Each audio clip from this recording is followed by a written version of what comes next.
state climatologist for Washington was invited to that working group. Wow.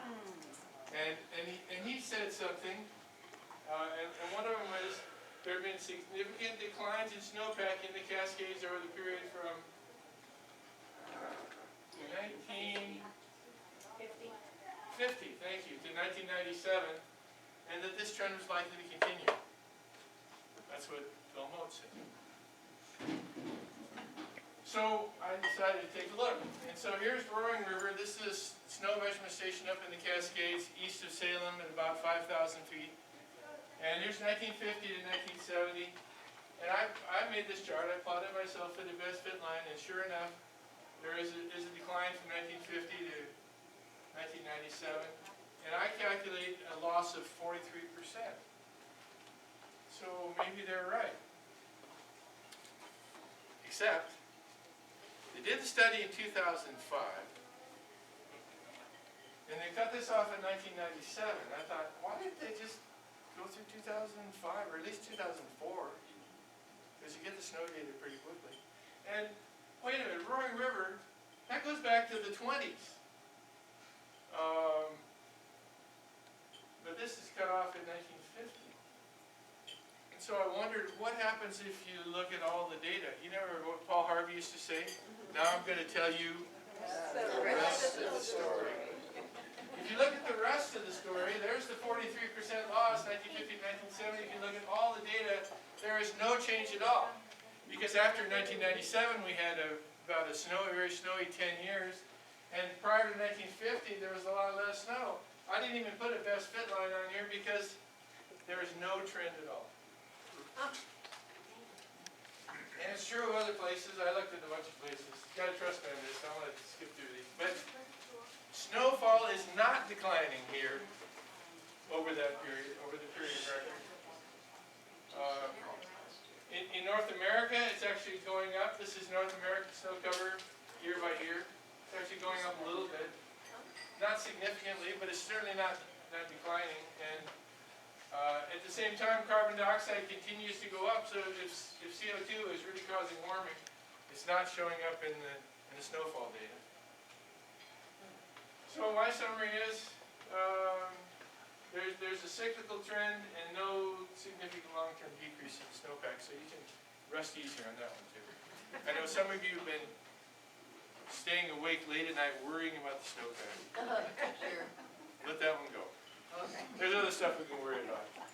Sea level. Al Gore said sea level was going to rise 20 to 100 feet. And there are these movies, like here's one that shows flooding in lower Manhattan and Florida getting swallowed up by rising tides and all that. So how about sea level? Let's take a look. This is sea level over the last 24,000 years. It's a long time. And sea level has risen significantly. Here it is 24,000 years ago, and it's risen about 400 feet. In fact, back here, Oregon was a much bigger state because the coastline was a lot further west. Because think about the water level being 400 feet lower. But why was it so low? Where was all the water? Oh, come on, you know this. Somebody knows this. Help me. Where was all that water? Ice. It was in ice, yes. It was in the form of ice, the last ice age. And the ice sheets over where Canada is now and northern U.S. were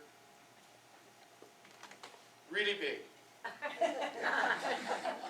Like 5,000 feet thick. And then the ice started to melt as things warmed up, and then there was this rise, first a rapid rise, and then kind of leveling off as the planet continued to warm up. And this is a scale of tens of meters. So I'm going to zoom in on this part right here, and this is the last 9,000, 8,000 years, and so here's that rise, and then at this scale of meters, it pretty much leveled off about 2,000 years in satellite, and there continues to be a slow and steady rise in sea level as the planet continues to recover from the last ice age. It's not dramatic, it's very, very constant, and predict, and I will predict, what's going to happen over the next 100 years. It's not going to be 20 to 50 feet like Al Gore says. I'm going to predict that this is going to continue. I'm not going to predict that it's going to level off. I'm going to predict that in the next 100 years, sea level will rise between 4 and 8 inches.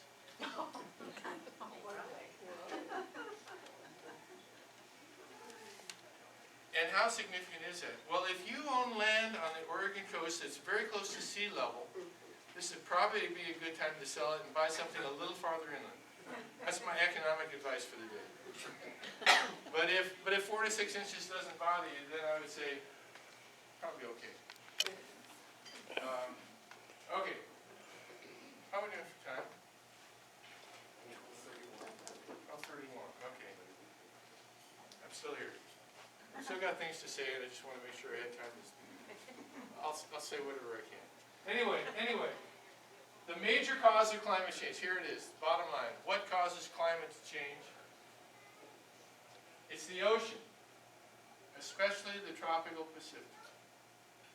Now here's a map of the tropical Pacific, color shaded, and the colors represent the temperature of the surface of the ocean. Now why does this matter? There's an illustration I like to use with little kids like Amy when I talk to them about my job, and I talk about the water cycle and that whole thing, which matters a great deal, and it has to do with hot water and cold water. And I say to kids or adults, how many of you have a bathtub? Now, if this were a second grade classroom, I would have 35 hands. Let me try that again. Pretend you're in second grade, okay? How many of you have a bathtub? Yeah, all right. Okay, now I want you to imagine this. I want you to imagine you go into the bathroom and you put the plug in the bathtub and you turn on straight hot water and you fill up the bathtub with water and then you turn off the faucet and then you go outside and close the door and help your mom with the dishes.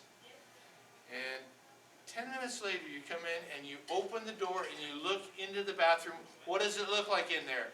28 hands going, I know. Anybody? What does it look like in your bathroom? Steamy. Yeah, steamy. Mine too. How did that steam get there? And then we can talk about evaporation and all that. The most significant influence on evaporation is the temperature of the water. Hot water evaporates, cold water doesn't evaporate. Well, does it or doesn't it? Now children, the next night you go into the bathroom, you put the plug in, turn on cold water, fill it up with cold water, turn it off, go out and finish the dishes, come back in, open the door. What does it look like in the bathroom? Now, second graders have probably never done this, but they know intuitively. They do. What's the answer? No steam. No steam. Y'all agree? Yeah. And why not? Water's colder, less evaporation. Well, that applies to the tropical Pacific as well. Now the colors here, just remember this kind of orange is warm. It's really warm. It's like in the 80s. And the blue over here is cool, like in the upper 60s. So there is a variation in ocean temperature across the Pacific. Generally speaking, there is cold water off South America. See, here's the equator right here. There's South America, the equator. And Indonesia over here, there's Borneo, New Guinea, Australia is over here. So this is the tropical Pacific. By the way, because of all that warm water, this is the single largest source of terrestrial heat to the atmosphere. In other words, more heat is released from what you see in that window than anywhere on Earth. More heat. That's the heat engine that drives weather and climate worldwide.